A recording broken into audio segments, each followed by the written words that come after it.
saya kira pengakuan terhadap Indonesia sebagai negara kepulauan yang besar, ya, negara maritim, itu tidak diikuti ya dengan satu orientasi untuk menjadikan laut itu sebagai kiblat dari pembangunan nasional, gitu ya. Seharusnya ya, sebenarnya kalau kita mau konsisten, mau serius untuk menjawab ya problem-problem struktural dari perekonomian kita seperti kemiskinan, ketimpangan, ya, maka sektor-sektor yang harus menjadi prioritas bagi pemerintah adalah sektor-sektor yang masyarakat itu banyak terlibat di dalamnya. Kalau sekarang pembudidaya nelayan cenderung nggak mau anaknya nerusin profesinya sebagai nelayan. Sama kayak anak petani pada sama juga ya. Karena apa? Karena orang tuanya merasa profesi yang sedang dilakoninya itu tidak memberikan kesejahteraan bagi keluarganya. Kalau dia sejahtera, pendapatan nelayannya bagus, pendapatan petani bagus, buat apa dia menyuruh anaknya bekerja di sektor yang lain? Terobosan itu termasuk juga ya bagaimana pemerintahan baru nanti ya atau menteri baru melihat sektor kelautan dan perikanan itu bisa diturunkan dengan beragam aktivitas dan profesi. Yang itu juga bisa mengakomodasi perkembangan generasi yang ada sekarang gitu.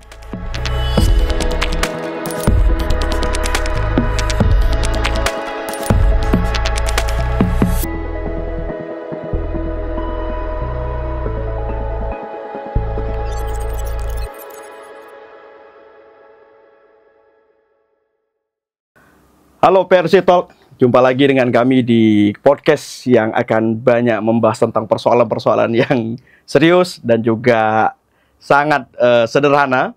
Namun hari ini kita akan membahas hal-hal yang bersifat lokal, yakni tentang persoalan nelayan sebetulnya. Tetapi ini masalah yang sebetulnya hingga saat ini masih jadi persoalan besar, karena sebagai negara maritim, tentu persoalan ini kita harus angkat dan harus kita teliti lebih dalam. Nah, saat ini kita sudah kedatangan pemateri, yakni Bang Dhani Setiawan, Ketua Komite Nelayan Tradisional Indonesia. Tentu pembahasan ini sangat spesifik dan tentunya sesuai dengan kapabilitas Bang Dhani.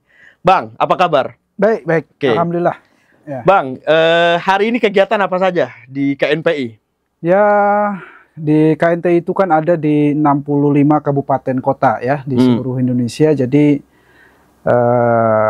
ya kegiatan terkait pendidikan ya, baik itu peningkatan kapasitas anggota dalam konteks teknis ya atau isu-isu yang lain terkait misalnya sekarang ancaman perubahan iklim ya dirasakan sangat berat ya oleh para nelayan dan masyarakat pesisir. Jadi ya banyak ya pendidikan, kampanye, advokasi itu daerah maupun nasional. KNTI itu ada berapa DPD, Bang? Ada 65. 65. Jadi kami itu strukturnya di tingkat kabupaten kota, 65 kabupaten, ada di sekitar 12 provinsi. 12 provinsi. Provinsinya ya. Artinya tidak masih belum sampai 37 provinsi. Ya, tidak semua daerah punya daerah pantai. Ya, pesisir kan provinsinya. Jadi khusus di provinsi-provinsi yang memiliki kabupaten atau kota pesisir ya.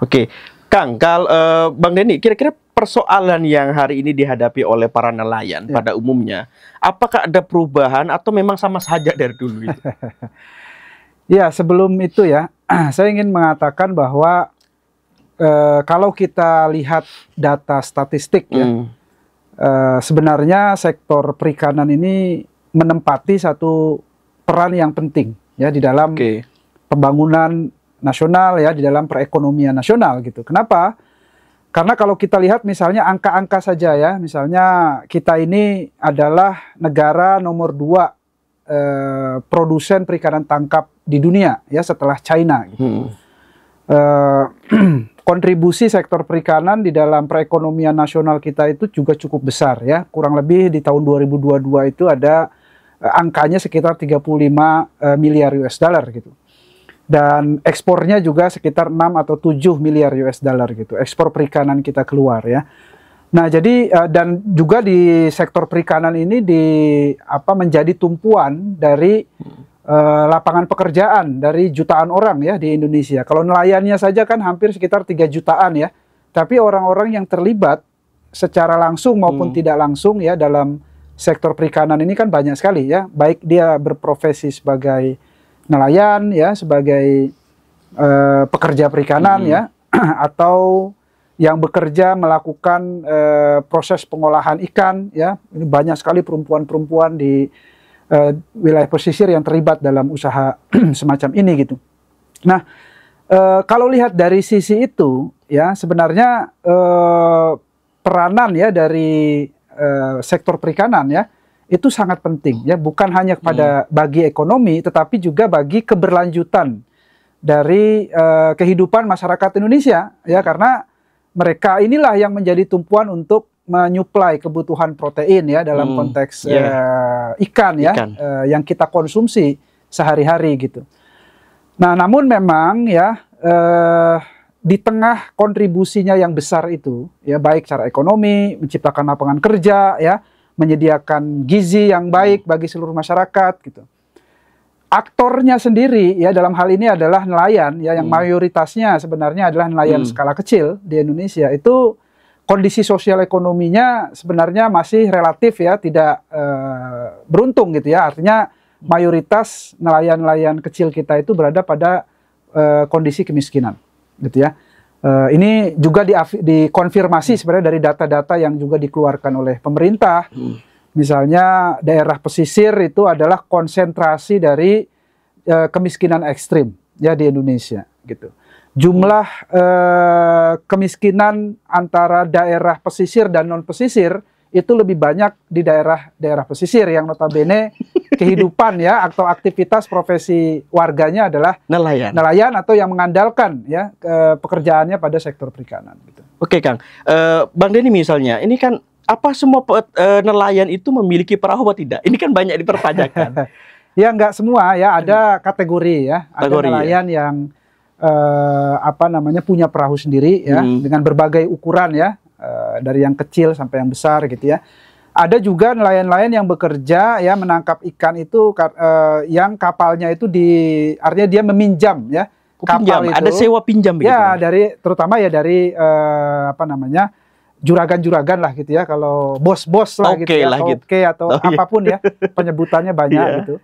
Jadi mereka itu ya bekerja kepada toke atau bos itu ya dengan skema ya bagi hasil dan sebagainya gitu. Nah, ada juga ya pemilik-pemilik kapal besar ya, terutama investor-investor besar lah ya, yang kapalnya di atas 30 gross ton ya, 60 gross ton bahkan sampai ratusan gross ton gitu. Yang menangkap ikannya bukan saja di perairan Indonesia ya, tetapi juga di perairan internasional gitu. Oke. Bang, yang paling menarik itu kita punya cita-cita ide maritim. Ya. Nah, ide maritim luas lautannya itu kira-kira cukup luas, tetapi kan mata pencarian paling besar orang Indonesia itu rata-rata di daratan. Nah, apa yang menyebabkan persoalan ini kemudian menyebabkan nelayan tuh seakan-akan tidak diperhatikan dalam artian ini? Itu menarik ya. Pertama gini, kita itu sudah menyadari sebagai satu bangsa maritim ya, bangsa bahari itu jauh hari ya sebelum rame-rame orang mendiskusikan ya poros maritim. Kan gitu ya, di periode pertama Pak Jokowi gitu. Dulu kita mengenal ya, ada istilah, bukan istilah ya, ada satu momentum ya dalam sejarah perjalanan Republik ini, deklarasi Juanda. Oke. Nah, itu satu momentum penting ya, bagaimana Indonesia mendeklarasikan dirinya ya sebagai satu kesatuan wilayah yang tidak hanya terdiri dari daratan ya, tetapi juga ya terdiri dari perairan atau lautan gitu. Yang setelah deklarasi Juanda itu dideklarasikan ya, lalu diperjuangkan secara diplomatik di PBB ya, kemudian lahir satu konvensi internasional tentang hukum laut ya, yang itu kemudian mengubah ya satu satu peta geopolitik gitulah kira-kira ya, bahwa Indonesia itu ya luas wilayahnya akhirnya berkali-kali lipat gitu, karena adanya pengakuan ya terhadap wilayah teritori Indonesia yang tidak hanya daratan tapi juga mencakup lautan. Nah, di situ ya saya kira pengakuan terhadap Indonesia sebagai negara kepulauan yang besar ya, negara maritim itu tidak diikuti ya dengan satu orientasi untuk menjadikan laut itu sebagai kiblat dari pembangunan nasional gitu ya. Apa namanya, segala kekayaan ya, sumber daya alam yang ada di laut itu tidak dijadikan satu sandaran ya bagi bagaimana Indonesia ini membangun bangsa ini ke depan gitu. Jadi dulu banyak dikenal istilahnya ya, Indonesia itu pembangunannya bias darat, kan gitu kan? Ya, bias darat. Nah, jadi lebih banyak ya pembangunan infrastruktur ya, macam-macam kebijakan-kebijakan ya, itu banyak diorientasikan untuk mengeksploitasi ya sumber-sumber daya alam yang ada di darat gitu. Apakah itu pertambangan mungkin ya, kehutanan, perkebunan dan lain-lain gitu. Dan akhirnya juga menyebabkan ya residu ya, masalah-masalah gitu ya, masalah lingkungan, masalah sosial gitu ya. Dan dampaknya juga kepada ekonomi Indonesia nampaknya juga tidak terlalu besar ya bagi peningkatan kesejahteraan masyarakat gitu. Nah, ini akhirnya saya kira ya yang menjadi problem ya, bagaimana orientasi dari pembangunan nasional yang bias darat tadi ya, cenderung meninggalkan laut sebagai satu tadi ya, tumpuan sandaran ya bagi pembangunan Indonesia, bukan saja secara ekonomi sebenarnya ya, tapi juga membangun satu identitas ya, karakter bangsa yang memang sejak dulu kita di zaman Majapahit, Sriwijaya ya, itu terkenal sekali ya, Indonesia itu menjadi negara maritim gitu kan, dengan kekuatan armada laut yang besar, menjangkau daerah-daerah atau negara-negara yang luas ya, di Asia kan gitu. Nah, ini kan sebenarnya satu memori yang harus dibangkitkan, harus diinternalisasi ya ke dalam setiap ya warga negara Indonesia ya, bahwa Indonesia itu ya adalah negara besar, negara maritim ya, sehingga kita punya confidence gitu ya dalam membangun ya bangsa ini ke depan.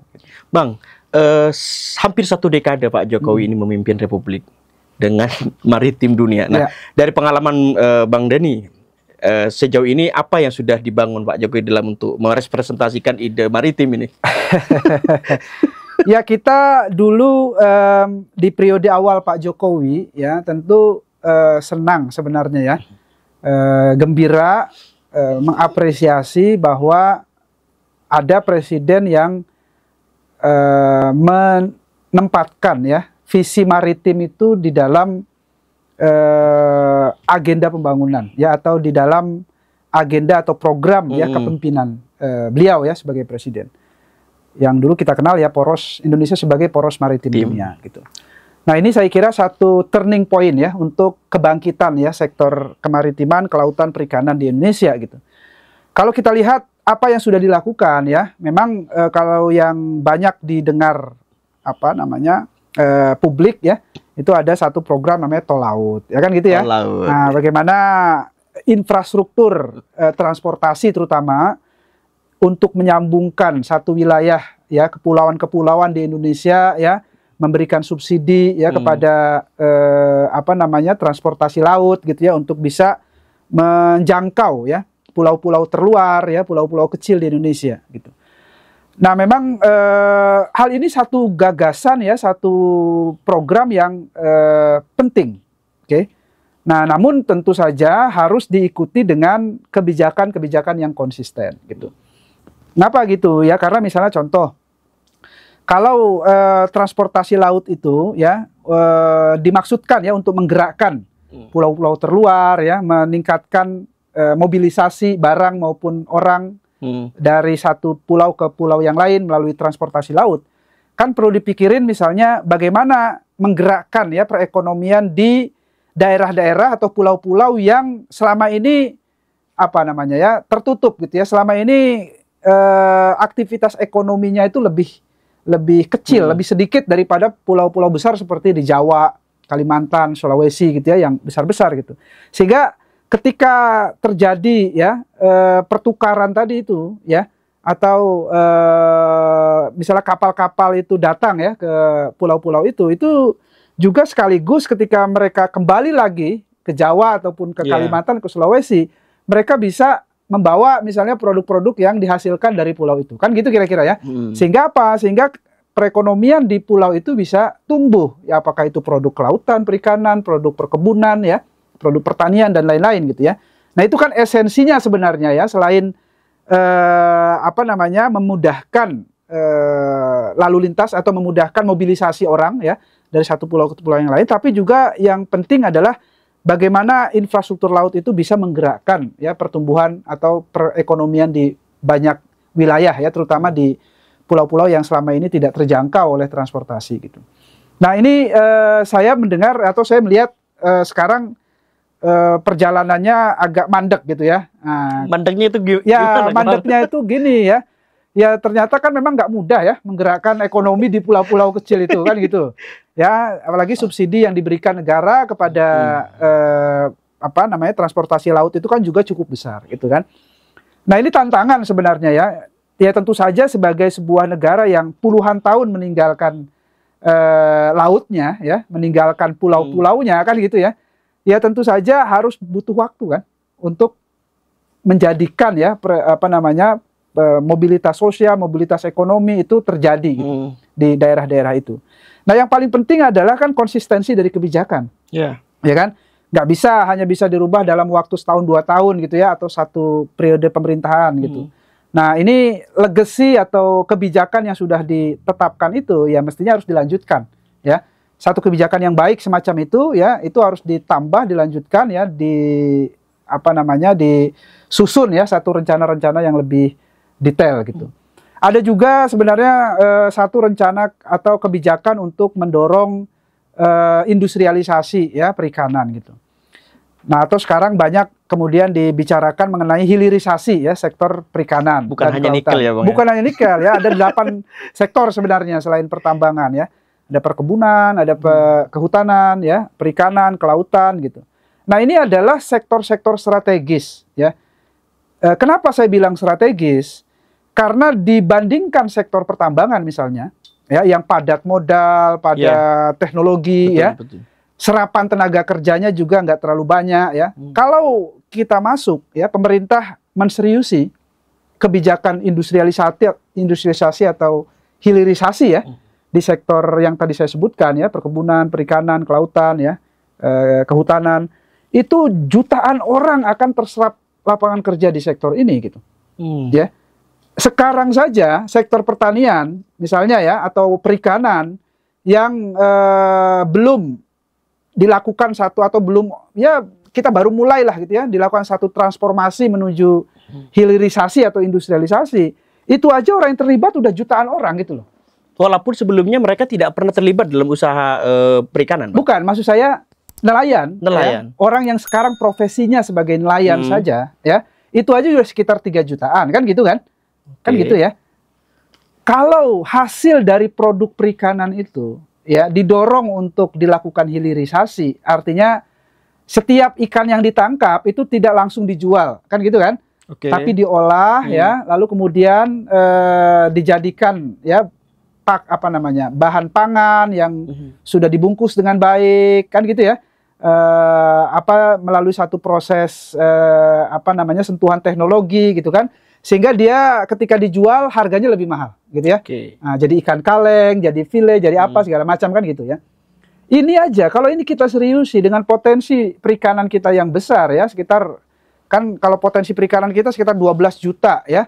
Itu ton ya per tahun ya kan gitu ya. Nah, tapi maksimum yang bisa ditangkap itu sekitar 6 sampai 7 juta gitu ya per tahun yang boleh ditangkap yang berkelanjutan gitu ya. Jadi potensinya 12 juta. Ada penjeda tidak boleh keseluruhan, Bang? Ya ada, itu kan satu teori yang ingin menjelaskan ya dari sekian banyak potensi perikanan yang dimiliki, kalau dia mau berkelanjutan terus sumber daya ikannya, maka harus ada batas maksimal yang boleh ditangkap. Kan gitu ya. Nah, itu batas maksimal yang boleh ditangkap yang berkelanjutan gitu ya. Itu kan sekitar 6 sampai 7 juta ya per tahun gitu. Jadi sebenarnya dari situ aja udah besar sekali gitu kan. Nah, apalagi kalau tadi ya kita mau mendorong proses hilirisasi atau industrialisasi perikanan tadi. Itu berjuta orang akan terlibat di dalam usaha-usaha yang membutuhkan ya keahlian ya, membutuhkan tenaga kerja baru ya untuk mengolah produk-produk perikanan atau kelautan yang kita miliki di Indonesia ini gitu. Belum lagi kita bicara tadi pertanian, perkebunan ya dan lain-lain. Jadi seharusnya ya sebenarnya kalau kita mau konsisten, mau serius untuk menjawab ya problem-problem struktural dari perekonomian kita seperti kemiskinan, ketimpangan ya, maka sektor-sektor yang harus menjadi prioritas bagi pemerintah adalah sektor-sektor yang masyarakat itu banyak terlibat di dalamnya. Seperti hilirisasi tadi ya. Bukan berarti kita menolak ya adanya hilirisasi pertambangan ya kan gitu ya. Ya secara gagasan oke gitu ya. Secara gagasan oke, dalam prakteknya seperti apa itu diskusi lain lah. Kira-kira gitu ya. Tapi seperti yang saya bilang tadi, di dalam industri-industri seperti pertambangan, migas ya, itu kan istilahnya ya diskusi itu tadi ya, capital intensif ya, butuh modal yang besar, teknologinya juga canggih ya. Orang yang bekerja di situ itu belum tentu yang lulus SD bisa bekerja kan gitu kan. Nah, tapi kalau di sektor ini ya hampir semua orang, apalagi nelayan pun kan nggak sekolah pun dia bisa nangkap ikan kan kira-kira gitu ya kan. Walaupun ada sentuhan teknologi sedikit lah ya untuk mengolah hasil tangkapan tuna menjadi tuna yang dikalengkan apa segala macam kan gitu ya. Itu saya kira keahlian atau kemampuan yang dibutuhkan ya untuk memproduksi itu tidaklah serumit ya orang yang harus bekerja di sektor pertambangan. Paham saya ya? Kira-kira begitu, gitu loh. Jadi dari sisi itu saja ya saya kira serapan ya tenaga kerja pasti akan lebih besar di sektor-sektor ini daripada sektor ekstraktif ya seperti pertambangan. Berarti ada paradigma yang keliru untuk teknik. Ya, Bang, ini yang menarik. Apakah pelabuhan di Indonesia itu memiliki satu paket lengkap seperti pelabuhan, kemudian pelelangan, kemudian pengemasan? Itu kan tidak semua pelabuhan di Indonesia memiliki paket lengkap. Apalagi akses kepada pasar tradisional. Nah, sekarang Bang, dari pengalaman Abang di KNTI, ada berapa pelabuhan di Indonesia yang memiliki paket lengkap untuk sebesar Indonesia ini? Ya, di Indonesia ini kan ya pelabuhan ada banyak ya, pelabuhan samudra ya, macam-macam gitu ya. Jadi skala-skalanya juga berbeda-beda gitu ya. Ada pelabuhan-pelabuhan besar yang memang tadi terintegrasi kan. Ada pelabuhannya, ada tempat pelelangan ikannya, ada SPBU-nya di situ kan gitu ya. Betul. Bahkan ada UPI-nya gitu ya, unit pengolahan ikannya, ada industrinya gitu. Jadi ikan ditangkap, dilelang kan gitu ya. Lalu kemudian sebelum berangkat bahkan mereka bisa ngisi bahan bakarnya di situ juga gitu. Ketika pulang nangkap ikan ya dijual ya langsung bisa masuk pabrik di daerah situ kan gitu ya. Habis diproses langsung bisa keluar pasar kan, mau di dalam negeri maupun di luar negeri gitu. Tapi kan belum banyak ya yang kayak gitu di Indonesia ini. Ya salah satu yang terbesar kan cuma di Jakarta kan gitu kan kira-kira ya. Selebihnya nggak ada. Ya selebihnya ada ya, tetapi maksud saya begini, dengan potensi perikanan yang besar tadi yang Anda bilang kan, potensi garis pantai kita terpanjang nomor 2 kan gitu ya. Saya sebut tadi Indonesia produsen nomor 2 perikanan tangkap di dunia ya setelah China gitu. Harusnya kan penyebaran dari infrastruktur perikanan ya seperti pelabuhan itu bisa lebih merata gitu ya. Sekarang masalahnya adalah begini. Banyak infrastruktur perikanan itu terkonsentrasi di wilayah barat. Barat ini dalam artian? Ya, dalam artian ya Sumatera, Jawa ya. Yang memiliki waktu EIB, Bang. Kalimantan kan gitu ya. Kenapa begitu ya? Karena tadi ya kita dari dulu kan memang kritik terhadap ketimpangan pembangunan kan, Barat dan Timur kan gitu ya. Jawa terutama ya sebagai pusat ya dari pertumbuhan ekonomi nasional gitu. Akibatnya apa? Akibatnya ketika sumber daya perikanan di wilayah barat ini sudah semakin sedikit ya. Banyak yang overeksploitasi. Ya artinya sumber daya ikannya makin sedikit ya. Karena penangkapannya terlalu digenjot gitu ya sejak dulu gitu. Nah sekarang wilayah timur itu yang sumber daya ikannya masih banyak gitu. Seksi lah untuk dieksplor. Ya, tapi masalahnya adalah tadi ya mereka ya karena sejak lama dilupakan, ditinggalkan ya dalam konteks pembangunan nasional atau dianaktirikan lah tepatnya bahasanya gitu ya. Akhirnya apa? Akhirnya infrastruktur perikanan itu tidak dimiliki oleh daerah-daerah yang justru ya sekarang kaya terhadap sumber daya perikanan gitu ya, Maluku, Papua ya, Sulawesi, NTT dan lain-lain gitu. Nah, ini PR pemerintah ya untuk segera melengkapi itu.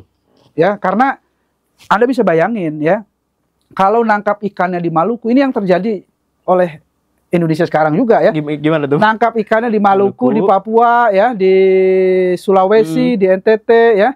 Tapi mereka mengirimnya ke Jawa. Oh, Ya karena pabriknya ada di Jawa, ya pusat perdagangannya yang besar di Jawa kan gitu. ongkos habis di jalan berarti, Bang. Ya pastilah ya, biaya logistik kan pasti lebih mahal. Anda bisa bayangin ya, mengapa ikan di pasar warung sayur dekat rumah kita itu cenderung lebih mahal dari ayam, kan gitu kan? Iya, masuk akal. Cakalan ya, nah, ya kan, kayak gitu. Ya, tuna, cakalang apa segala macam ya. Karena saya menduga tadi juga ya, karena biaya logistik yang harus dikeluarkan ya untuk mengirimkan ikan dari daerah-daerah yang masih kaya sumber daya perikanan ke Jawa ya, yang notabene memang ya populasinya besar ya, infrastrukturnya lengkap dan sebagainya. Nah sekarang kan bagaimana caranya supaya daerah-daerah yang kaya sumber daya ikan itu mereka juga dilengkapi dengan infrastruktur yang memadai tadi ya, pelabuhan yang bagus ya, unit pengolahan ikannya ada di sana gitu. Jadi mereka nggak usah bawa lagi ke Jakarta atau ke Surabaya ya, atau ke Bali atau ke mana ya. Mereka langsung ya jual di sana, diolah oleh industri atau pabrik di sana gitu. Lalu kemudian bisa juga ya dipasarkan keluar atau ke seluruh wilayah di Indonesia gitu. Oke. Nah, yang terjadi kan ada pemerataan ya, pembangunan juga gitu ya. Di sana kalau dibikin pabrik di Maluku kan berarti banyak orang bekerja di sana.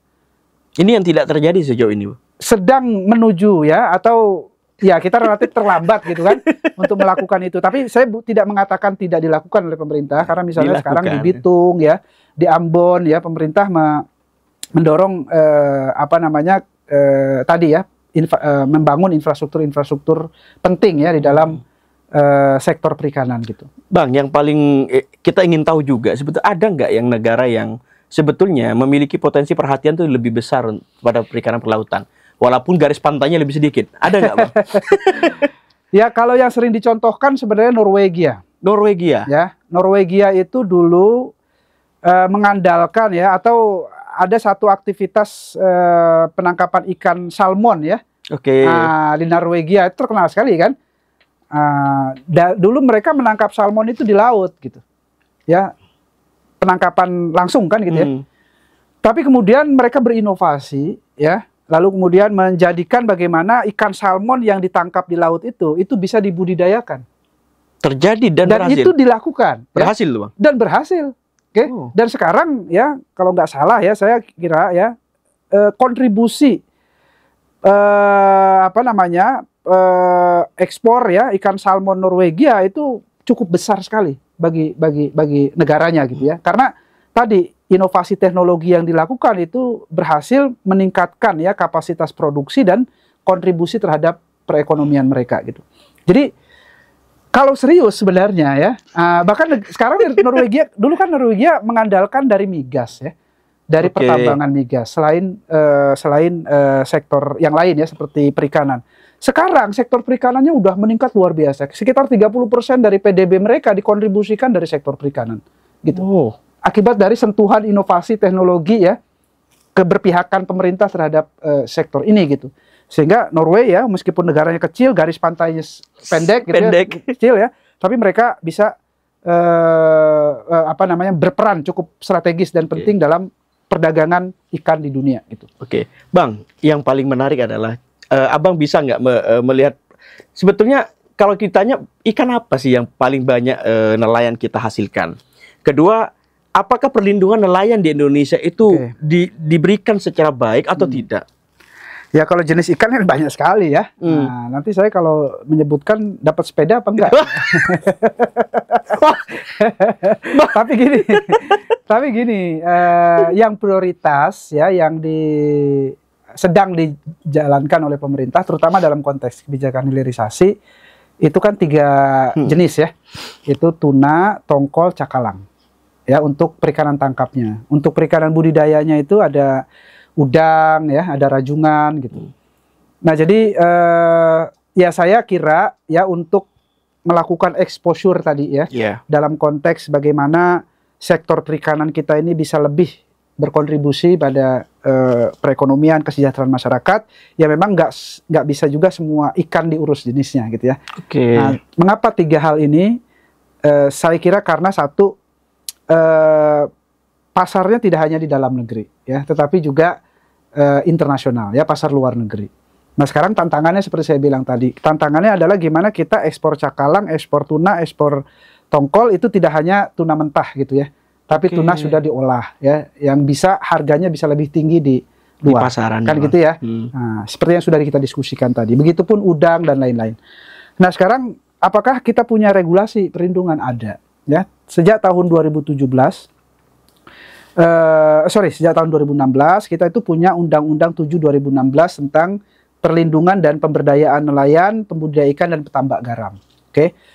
Nah, ini sebenarnya juga bukan turunan ya, tetapi mengadopsi ya satu panduan di FAO, voluntary guideline ya, untuk perlindungan nelayan skala kecil di seluruh dunia. Jadi FAO 2014 mengeluarkan voluntary guideline for securing ya small scale fisheries gitu ya di dunia. Nah, 2016 kita mengadopsi ya beberapa prinsip di dalam FAO itu, yang intinya adalah bagaimana negara itu turut hadir ya di dalam melindungi aktor di dalam sektor perikanan. Ya, kalau dulu kita masih mengurus komoditasnya. Makanya yang duluan dibikin oleh pemerintah itu kan Undang-Undang Kelautan, Undang-Undang Perikanan gitu ya. Jadi yang diurus itu adalah komoditasnya ya, lingkungannya ya, atau satu teritorinya gitu. Nah, sejak 2016 kita mengurus orangnya. Nah, orangnya itu siapa ya? Nelayan, pembudidaya, petambak garam gitu kan. Nah, itu mereka-mereka yang menurut Undang-Undang 7 2016 itu ada banyak hak-hak yang harus dipenuhi oleh negara gitu ya. Dari mulai soal ketersediaan BBM, dari mulai kepemilikan terhadap alat tangkap, ya, jaring, perahu, sampai kepada pasar, pemasaran, ya, sampai kepada juga proteksi dalam bentuk asuransi sebenarnya, ya, seperti yang saya singgung tadi di awal sekali, ya. Sekarang profesi menangkap ikan di laut atau pembudidaya itu tidak lebih sulit dari sebelumnya. Oke. Karena apa? Karena intensitas ya cuaca ekstrim itu makin tinggi sekarang di Indonesia. Tingkat kecelakaan melaut nelayan itu makin besar, makin tinggi, dari tahun ke tahun meningkat terus gitu. Mereka juga dapat asuransi nggak Bang kalau ini? Itulah ya. Itu dia. Itu mereka punya hak ya, negara itu harus melindungi dalam pemberian asuransi ya, tetapi ya itulah kita tahu kan kebijakan fiskal kan belum mendukung sepenuhnya ke sana. Harusnya setiap tahun pemerintah itu kayak BPJS kesehatan itu ya, ada penerima bantuan iuran itu ya. Nah, jadi semua nelayan yang 3 juta itu harusnya setiap tahun dialokasikan oleh pemerintah untuk pembayaran preminya. Ya. Nah, itu kan cuma 16.800 kalau BPJS Tenagakerjaan ya. Kalau asuransi yang lain saya nggak tahu, mungkin sekitar segitu juga gitu. Tapi angkanya saya kira nggak akan banyak ya. Tetapi kan ketika nelayan dapat asuransi, dia merasa terlindungi, dia merasa aman ya, berangkat ke laut pun, kalaupun in case misalnya nauzubillah gitu ya, ada kejadian di laut gitu, dia sudah merasa aman bahwa keluarganya itu akan terlindungi oleh satu skema asuransi. Saat ini belum terjadi sosial. Itu Bang. Belum banyak terjadi karena tingkat kepesertaan ya nelayan kecil terhadap asuransi sosial itu sangat terbatas. Oke, terakhir Bang. Ya. Kabinet nanti akan dibentuk Menteri Kelautan atau Perikanan. Saran Abang harus seperti apa? Terakhir. Ya, yang jelas ya mereka kan harus paham ya sektor ini ya, kelautan dan berarti perikanan. Menuntut orang profesional. Ya, boleh profesional, boleh partai ya, tetapi syarat utamanya saya kira sebaiknya adalah orang-orang yang memahami betul ya bagaimana pengembangan sektor kelautan dan perikanan ini harus dilakukan. Nah, yang kedua adalah karena ya sebagian besar dari pelaku usaha perikanan ini adalah sektor usaha kecil menengah gitu ya. Nelayannya banyak nelayan kecil ya kan. Pengolah ikannya banyak UKM dan lain-lain. Maka harus ada satu tindakan terobosan ya untuk bagaimana pelaku-pelaku yang kecil dan menengah ini bisa berkembang gitu ya. Nah, harus ada terobosan gitu ya, harus ada terobosan ke arah itu, sehingga kita ingin memastikan bahwa setiap orang di Indonesia nanti ketika dia menjadi nelayan, ketika dia menjadi pembudidaya, dia bangga dengan profesinya. Kalau sekarang pembudidaya, nelayan cenderung nggak mau anaknya nerusin profesinya sebagai nelayan. Sama kayak anak petani pada sama umumnya. juga ya. Karena apa? Karena orang tuanya merasa profesi yang sedang dilakoninya itu tidak memberikan kesejahteraan bagi keluarganya. Kalau dia sejahtera, pendapatan nelayannya bagus, pendapatan petani bagus, buat apa dia menyuruh anaknya bekerja di sektor yang lain? Ya kan? Orang dia sendiri merasakan kok dengan dia bekerja sebagai nelayan, sebagai petani, itu bisa sejahtera, bisa menghidupi keluarganya. Nah sekarang yang terjadi nggak begitu. Kenapa? Karena mereka merasa mereka itu sendirian. Nelayan itu sendirian, petani sendirian gitu ya. Nah, jadi nggak ada ya satu perlindungan ya, atau sedikit sekali, minim sekali perlindungan yang diberikan oleh negara untuk supaya mereka lebih secure secara sosial dan secara ekonomi. Gitu. Nah kalau udah mereka semangat, confidence dengan profesinya, saya kira ya satu soal besar kita udah bisa selesaikan. Apa harus jadi PNS dulu, Bang? PNS nelayan betul. Janganlah, jadi nggak mesti jadi PNS ya. Tahu kan PNS nelayan. Kayak Anda misalnya anak-anak muda generasi milenial ya. Sekarang kalau mau diminta ya masuk ke sektor perikanan ya, agak mikir tuh kan gitu ya. Apa ya? Apa mau jadi melaut ya kan? Atau mau jadi apa gitu. Nah jadi terobosan itu termasuk juga ya bagaimana pemerintahan baru nanti ya atau menteri baru melihat sektor kelautan dan perikanan itu bisa diturunkan dengan beragam aktivitas dan profesi. Yang itu juga bisa mengakomodasi perkembangan generasi yang ada sekarang gitu. Nah, kan gitu ya. Nah, dan itu luas sekali ya segmennya dan cakupannya luas sekali. Tinggal ya mau nggak ngerjainnya, konsisten nggak, kebijakannya kuat atau enggak. Jadi itulah kunci yang disyaratkan Bang Denny. Baik Bang Denny, terima kasih atas dialog pagi ini. Terima kasih juga atas kesempatannya. Semoga KNTI juga sebetulnya kita juga pengen menerima banyak hal yang menarik temuan dari KNTI, terutama KNTI baru menyelesaikan pertemuan di Brazil kan. Ya kemarin. Mungkin pertemuan selanjutnya teman-teman nanti kita akan bahas terkait dengan apa sih yang baik, apa yang buruk nanti temuan itu. Nanti Bang Denny mungkin di sesi selanjutnya kita undang bersama. Insya Allah. Baik, terima kasih teman-teman Persi Talk. Hari ini kita sudah menyelesaikan satu sesi dialog. Mudah-mudahan tema ini akan menjadi masukan terkait dengan masyarakat agar sadar. Kemudian pemerintah juga mengeluarkan kebijakan yang proaktif terkait dengan nelayan. Sadar dengan ikan. Itu kuncinya dari Bang Denny. Terima kasih Bang Den ya. Makasih. Saya Milka Mirosole sebagai host Persi Talk mengucapkan terima kasih. Salam demokrasi.